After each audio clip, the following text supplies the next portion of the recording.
Welcome guys into my channel. এই চ্যানেলে আমি ডিসকাস করব আমার মেডিকেল ক্যারিয়ারে ঘটে যাওয়া বিভিন্ন অভিজ্ঞতা। তো আজকের এপিসোডে আমি বলবো রিসেন্টলি আমি আমার পুরনো কলেজ ইএসআই জোকাতে গিয়েছিলাম ইন্টারভিউয়ের জন্য। তো সেই এক্সপিরিয়েন্স শেয়ার করবো তোমাদের সাথে। রিসেন্টলি আমি ইএসআইতে গেছিলাম কন্ট্রাকচুয়াল জিআরএ রিক্রুটমেন্টের জন্য। আমার ইচ্ছে ছিল ডার্মাটোলজিতে একটা সিট আছে ইউআর ক্যাটাগরিতে, তো সেই সিটটার জন্য আমি ইন্টারভিউ দিতে গেছিলাম। তারিখ ছিল 7th আগস্ট এবং সকাল 9:30টায় পৌঁছানোর কথা ছিল। যথারীতি আমি সকাল 9:30টায় পৌঁছে গিয়েছিলাম।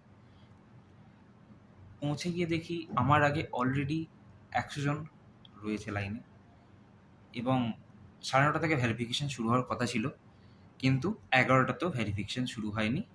দেখতে দেখতে টোটাল 200 জন ক্যান্ডিডেট হাজির হয়েছিল। তার ঠিক আগের দিনে একটা বিজ্ঞপ্তি এসেছিল যে যদি 100 জনের ওপর ক্যান্ডিডেট আসে তাহলে এমসিকিউ এক্সাম নেওয়া হবে অ্যাজ আ স্ক্রিনিং টেস্ট। তো যেহেতু 200 জন এসছে সেই জন্য একটা স্ক্রিনিং টেস্ট অর্গানাইজ করা হলো। স্ক্রিনিং টেস্ট স্টার্ট হলো 12টার সময়।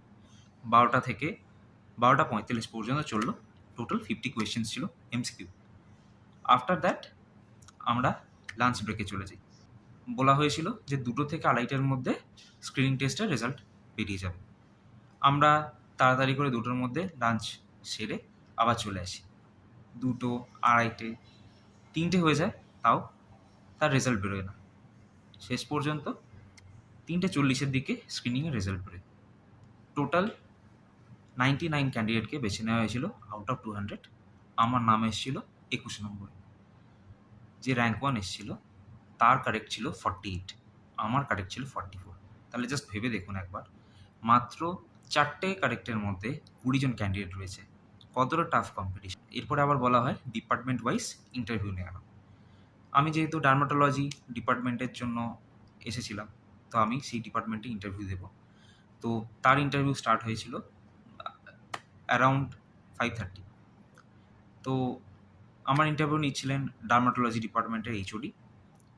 উনি আমাকে প্রথম যে প্রশ্নটা করলেন যে আমি কি আদৌ এই ব্রাঞ্চটায় থাকতে চাই, আমি কি আদৌ এই ডিপার্টমেন্টের আন্ডারে কাজ করতে চাই, বলে কতদিন করতে চাই। আমি বললাম স্যার আমি 1 ইয়ারই করতে চাই। উনি জিজ্ঞেস করলেন কেন। আমি বললাম স্যার আমার ডার্মাটোলজিতে এমডি করার ইচ্ছে এবং আগের বছর আমার নিট পিজিতে 3800 র্যাঙ্ক থাকা সত্ত্বেও আমি ছেড়ে দিয়েছি, অন্য কোনো সাবজেক্ট নিইনি, শুধু ডার্মা নিতে চাই আমি। তো স্যার বললেন তুমি চাইলে তো বাইরের স্টেটে নিতে পারতে, তুমি নাওনি কেন সেটা।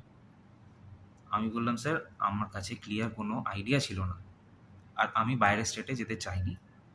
আমি কারো কাছে শুনেছিলাম, কোনো ফ্যাকাল্টি বলেছেন যে বাইরের স্টেটে গেলে খুব একটা ভালো কানেকশান তৈরি হয় না। এরপরে আমাকে উনি আরও জিজ্ঞেস করলেন যে এবারের নিট পিজি পরীক্ষা কেমন হয়েছে।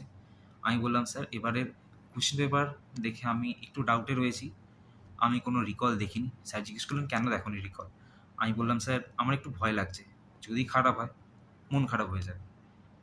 তো এরপরে স্যার কোয়েশ্চেন স্টার্ট করলেন লাইক কী কী ডিজিজ তুমি ওপিডিতে দেখেছো।